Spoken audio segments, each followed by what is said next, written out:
Good morning, everybody. It's July 17th, 2026, and overnight the United States hit 6 bridges in southern Iran in a single strike package. And by the time you finish this video, you're going to understand exactly why bridges have become one of the most fought over targets in this entire war, why this is already the 6th consecutive night of strikes, and why what happened overnight is a much bigger strategic story than a handful of collapsed roadways. So welcome back to the channel. I do this every single day, walking you through the actual footage and the actual reporting instead of just handing you a headline. And today's story is genuinely one of the more consequential updates we've had in weeks. Let's get into it. Here's what we know as of this morning. U.S. Central Command confirmed it launched a new wave of airstrikes on Iran overnight, marking the 6th consecutive night of strikes in this latest phase of the war.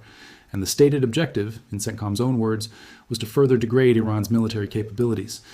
But unlike earlier waves that focused on missile sites, radar installations, and naval assets, this particular strike package went directly after transportation infrastructure in Hormuz province, the province that sits right on the Strait of Hormuz and contains Iran's most important port city, Bandar Abbas. Iranian state media reported that 6 bridges were hit in Qamar County alone, including 2 specifically named structures, the Koharistan Bridge and the Giro Bridge, both in the city of Bandar Kamir.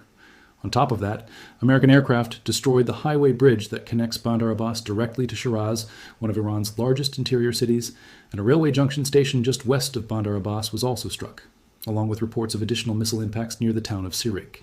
Iranian outlets also reported that the control tower at Chabahar, Iran's other major deepwater port on the Indian Ocean side, was hit again in the same wave, which tells you this wasn't a narrow single-objective strike.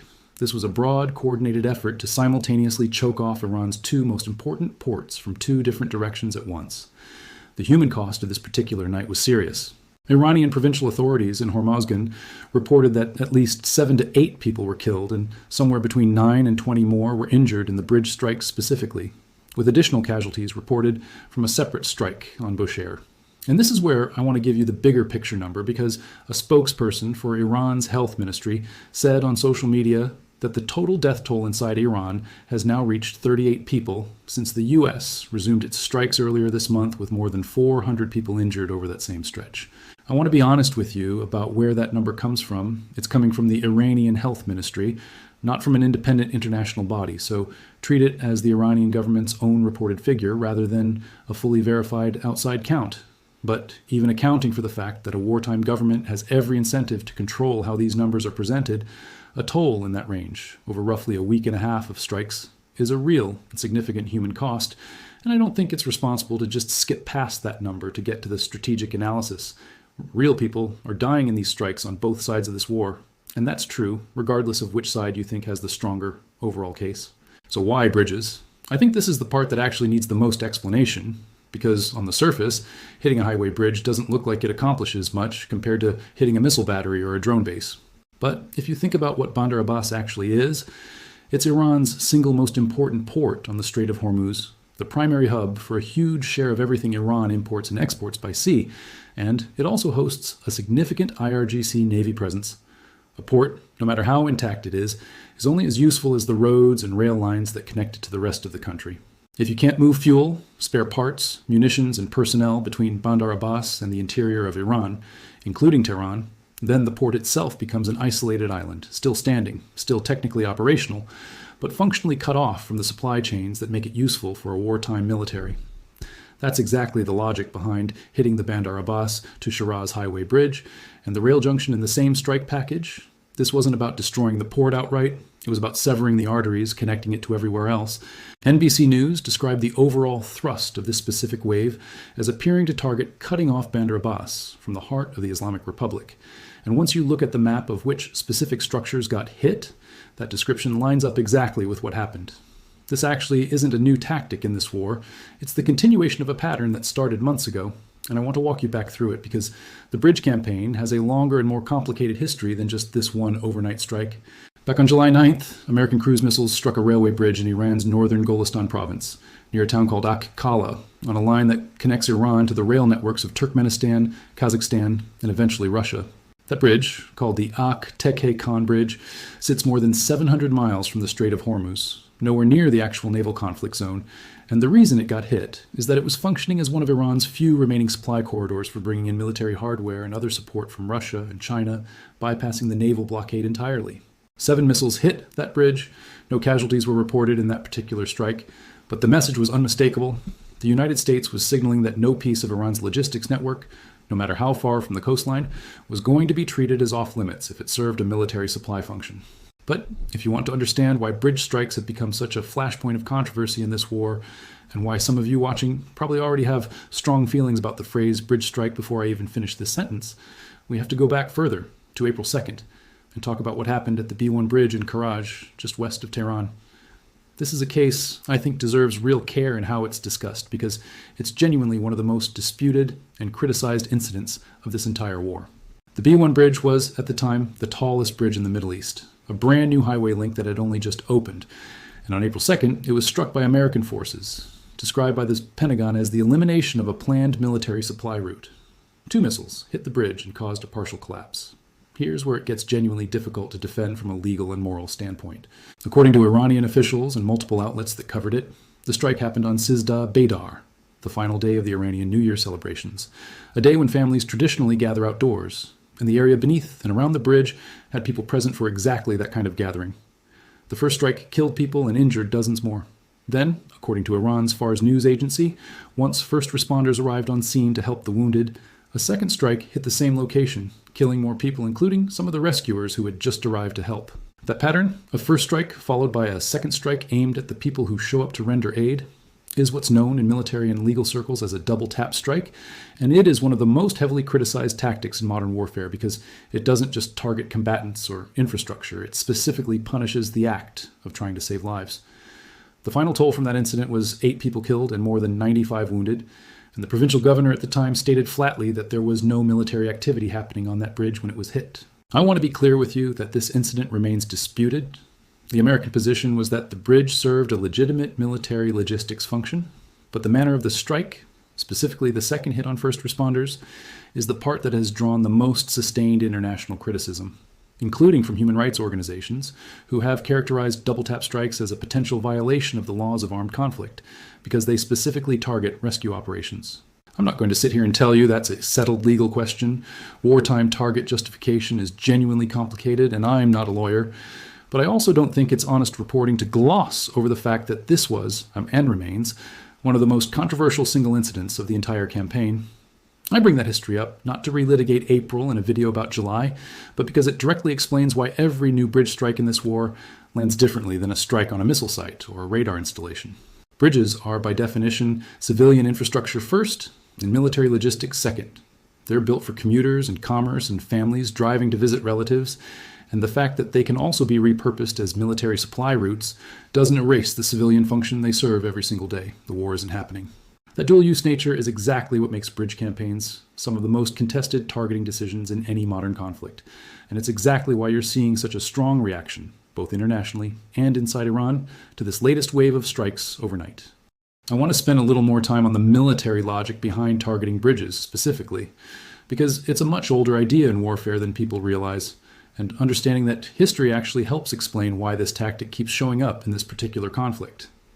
Interdiction campaigns against transportation infrastructure, meaning deliberately targeting roads, rail lines, and bridges, rather than the units that use them, go back at least as far as strategic bombing campaigns in the mid-20th century, when air forces realized that destroying a single bridge on a critical supply route could accomplish more than destroying dozens of vehicles that were simply going to be replaced anyway. A bridge is what military planners call a choke point, a single piece of infrastructure that an enormous volume of traffic has to funnel through. And if you take it out, you don't just stop the vehicles that were on it at the moment of the strike, you stop every single thing that would have crossed it for as long as it takes to either repair it or reroute around it, which in mountainous or coastal terrain like southern Iran can mean adding hours or even days to a supply run that used to take 20 minutes. That's the entire logic behind why CENTCOM keeps coming back to bridges in this campaign. It's an extremely efficient way to degrade a logistics network without needing to hit every single vehicle or every single supply depot individually. One well-placed strike on the right structure can functionally isolate an entire region. But that same efficiency is exactly what makes bridge campaigns so ethically and legally complicated, because the thing that makes a bridge valuable as a military target, the fact that a huge volume of traffic depends on it, is the same thing that makes it a piece of civilian infrastructure that entire communities rely on every single day for reasons that have nothing to do with the war. A rail line that Iran uses to move military hardware from Russia is the same rail line a family might use to ship goods to market, and a highway bridge connecting a port to the interior is the same bridge commuters use to get to work every morning.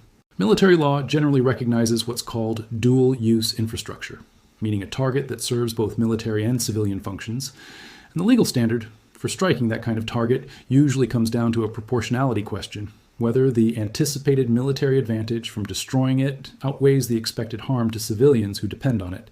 That's a genuinely difficult judgment call to make in the moment, and it's exactly the kind of judgment call that becomes deeply controversial after the fact, when, as happened at the Karaj Bridge in April, the civilian cost turns out to be severe, and the timing coincides with a moment when the bridge was being used almost entirely by families, rather than any military traffic at all. Now let's talk about how Iran responded, because they didn't just absorb this wave quietly. In the hours after the overnight strikes, Iran launched retaliatory attacks against multiple American allied targets in the region, and two of those responses stood out as genuinely new escalations rather than repeats of what we've seen before. For the first time in this entire war, Iran struck a base in Syria directly, which is a meaningful widening of the geographic scope of this conflict, since up until now, the retaliatory strikes had been concentrated almost entirely on Gulf states hosting American forces. And separately, Iran hit water infrastructure inside Kuwait, specifically targeting a desalination plant, which matters enormously in a country like Kuwait, where freshwater access is almost entirely dependent on desalination, given the lack of natural freshwater sources in that part of the world. Hitting a desalination plant isn't a symbolic strike. It's an attack on a small nation's basic ability to provide drinking water to its population, and it tells you that Iran, even in a badly weakened position, is still willing to escalate against civilian-dependent infrastructure, in retaliation for the United States doing something similar against Iranian bridges and transportation networks. This is, unfortunately, the shape this war has taken over the last several weeks, both sides increasingly targeting the connective infrastructure that ordinary civilians rely on every day, rather than confining the fighting purely to military hardware. The market reaction to all of this has been immediate and significant. Global oil prices moved higher again this week as traders absorbed the news of a sixth consecutive night of strikes, because every night this campaign continues, the market has to price an additional risk to shipping through the Strait of Hormuz, additional risk to Gulf infrastructure broadly, and increasing uncertainty about whether this war is heading towards some kind of resolution or simply escalating indefinitely. Brent crude has been on a genuinely wild ride this month, and every time there's a new wave of strikes, whether it's against missile sites, naval assets, or now bridges and rail lines, you see that volatility show up almost immediately in the futures market, which then works its way down into what people are actually paying at the pump within days. Now let's talk about why this happened right now, this week, because context matters here. The interim ceasefire and the memorandum of understanding that briefly slowed this war down back in June has completely collapsed. Both the US and Iran have accused each other of violating it, and President Trump has been increasingly explicit about wanting to escalate pressure on Iran specifically through infrastructure, not just military targets, as leverage to force Tehran to give up its attempted control over the Strait of Hormuz. That's the strategic logic tying all of this together: the naval blockade, the reimposed oil sanctions, and now this expanding campaign against bridges, rail junctions, and port infrastructure are all pieces of the same overall approach.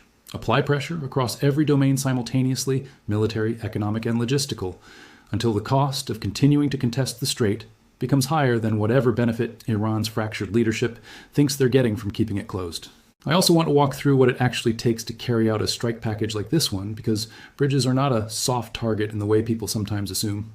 Hardened, well-engineered highway and rail bridges require precision, guided munitions delivered with a fair amount of accuracy to actually achieve a full structural collapse, rather than just surface damage that gets patched within days. That's part of why you keep seeing platforms like the F-15E, Strike Eagle, and precision-guided bombs in the low 1,000-pound range showing up across this entire campaign, whether the target is a missile site or a bridge support column. And it's also why some of these strikes require multiple munitions on a single structure to guarantee the span actually comes down rather than just getting damaged and reopened within a week.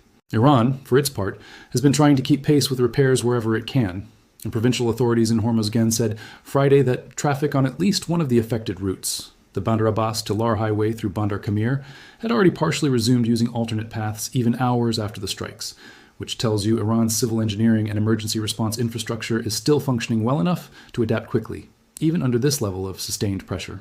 That resilience matters strategically, because it means a single night of bridge strikes rarely produces a permanent effect on its own. It's the cumulative, repeated nature of hitting the same transportation corridors over and over across multiple weeks that actually degrades Iran's logistics network in a lasting way, rather than any single strike being decisive by itself. I want to spend a minute on the strategic question of whether this approach is actually working. Because that's the honest, analytical question underneath all of this. Not just what happened, but does it accomplish anything? On one hand, you can look at the bridge campaign and see clear operational logic. Cutting Bandar Abbas off from the interior does genuinely degrade Iran's ability to resupply and reinforce its most important port. And the Tekin bridge strike back in July did meaningfully complicate Iran's ability to receive supplies via rail from Russia and China. Those are real, measurable effects on Iran's logistics network. On the other hand, infrastructure campaigns like this one carry a very real risk of hardening public opinion inside Iran rather than softening it. Because when strikes start hitting bridges that people drive across every day, rather than military bases most civilians never see, the war stops feeling distant and starts feeling personal, and that can sometimes produce the opposite of the intended effect, rallying support around a regime rather than pressuring it to capitulate. I think that's the genuine tension running underneath this entire phase of the war right now. The United States is betting that enough cumulative pressure across every domain eventually forces Iran's Leadership Council to fold and accept terms on the Strait of Hormuz, while Iran seems to be betting that it can absorb this level of damage and outlast the political patience of the American public and international partners who are watching oil prices spike every time this escalates. Let's do a quick global roundup because there's other real news happening around this that connects to the broader regional picture. Gaza remains a separate but related flashpoint, even with a ceasefire technically in place there between Israel and Iran-backed Hamas. And unfortunately, there was a fresh incident there this week too, with several people killed in a strike that reportedly hit a funeral gathering, a reminder that even the theaters of this broader regional conflict that aren't directly part of the Iran war are still experiencing real ongoing violence. Qatar, which has been playing a mediator role in trying to broker talks between Washington and Tehran, publicly and firmly denied reports suggesting any Israeli military action against Iran was being coordinated through Qatari channels, which tells you the diplomatic side of this conflict is still active even while the military side continues to escalate. Different tracks moving in parallel rather than one waiting for the other to finish. There's one more layer of context worth mentioning about Bandar Abbas specifically, because this port has had an unusually rough stretch, even before this war escalated. Back in the spring of last year, a massive explosion tore through the Shahid Rajai section of the port, Iran's biggest container hub at the time, killing dozens of people and injuring well over 1,000 more, an incident authorities attributed to an accident rather than any military action. And earlier this year, before the current phase of strikes even began, a separate explosion at Bandar Abbas killed several more people, which Iranian officials at the time said was caused by a gas leak in a residential building rather than anything related to the war. I mention that history, not because it's directly connected to this week's strikes, it isn't, but because it underscores just how much cumulative trauma this one city has absorbed over the past year and a half: industrial disaster, accidental explosions, and now a sustained military campaign specifically designed to cut it off from the rest of the country, all layered on top of each other in a fairly short window of time for the people who actually live and work there. So here's my actual take on where this bridge campaign specifically fits into the bigger picture. I don't think targeting transportation infrastructure is a sign that the United States has run out of legitimate military targets. Iran still has air defense systems, missile stockpiles, and naval assets that continue to get hit in parallel with this infrastructure campaign. I think the bridge strikes represent a deliberate widening of the pressure campaign into the logistics layer specifically, because Iran's leadership has shown over and over throughout this war that they're willing to absorb enormous damage to their frontline military capability while continuing to contest the Strait of Hormuz anyway. If hitting missile sites and naval assets alone hasn't produced a durable end to this conflict after nearly 5 months, then going after the roads, rail lines, and bridges that let Iran actually move resources between its ports and its interior is the next logical lever to pull if the underlying goal is forcing a genuine capitulation on control of that waterway. Whether that's the right strategic call is a much harder question, and I think the April incident at the Karaj Bridge is exactly the kind of outcome that makes this approach so ethically fraught, because the line between a legitimate logistics target and a strike that primarily harms civilians going about their daily lives gets thinner and thinner the further you get from purely military infrastructure like radar sites and missile batteries. I also want to circle back to Chabahar for a second, because I mentioned early on that the control tower there was hit again in this same wave, and I don't want that to get lost in the Bandar Abbas story. Chabahar matters for a completely different strategic reason than Bandar Abbas does. It's Iran's only deep water port with direct access to the Indian Ocean, rather than through the Strait of Hormuz, which makes it the one maritime outlet Iran has that doesn't depend on the waterway currently at the center of this entire war. That's exactly why it keeps showing up on the target list alongside Bandar Abbas. Striking both ports simultaneously means Iran doesn't have a fallback route if pressure on the strait itself doesn't force the outcome Washington wants. There's no secondary door to slip resources through while the front door is blockaded. Repeatedly hitting Chabahar's control tower specifically, rather than the docks or the storage facilities, also tells you something about the kind of damage being prioritized. A control tower coordinates ship movements and communications for the entire port. So disabling it repeatedly is a way of degrading Chabahar's functional capacity without necessarily needing to flatten the physical port infrastructure itself, similar in spirit to the choke point logic behind hitting bridges rather than entire highways. It's also worth remembering how differently this kind of strike has been received publicly depending on the moment and the target. After the April strike on the B1 bridge in Karaj, reporting at the time indicated that President Trump publicly highlighted the strike, sharing footage of the explosion rather than treating it as a quiet or regrettable necessity, which drew its own wave of criticism given how contested the civilian casualty figures from that incident were. That's part of why I think it's worth watching how this latest bridge campaign gets framed publicly over the next few days. Whether it's presented purely as a military logistics story the way CENTCOM's official statement framed it, or whether it becomes another flashpoint in the ongoing argument over where the line sits between legitimate wartime infrastructure targeting and strikes that primarily fall on civilians going about ordinary life. I also want to address something that's been circulating online because I always try to separate confirmed reporting from speculation before giving you my take. There's been some chatter suggesting this bridge campaign is a prelude to a much larger infrastructure push targeting Iran's power grid directly, going after electrical generation and transmission rather than just transportation links. I want to flag that as speculation for now. It is not confirmed by any official CENTCOM statement, but President Trump has previously made public threats about targeting power plants as part of escalating pressure on Tehran, so it's not an unreasonable thing to be watching for, given the trajectory of the last several weeks. If that does happen, it would represent yet another significant escalation because targeting a national power grid affects hospitals, water treatment, refrigeration for food and medicine, essentially every layer of civilian life simultaneously. And historically, that kind of infrastructure targeting has been treated as one of the most serious escalatory steps a modern military can take short of targeting population centers directly. Let me also walk through what this means for ordinary Iranians living through this right now, because I think that's a perspective that gets lost when we're talking in terms of strategic logistics and supply corridors. 6 bridges getting hit in a single night means 6 different routes that people were relying on yesterday to get to work, to reach hospitals, to move goods to market, are suddenly gone or severely damaged.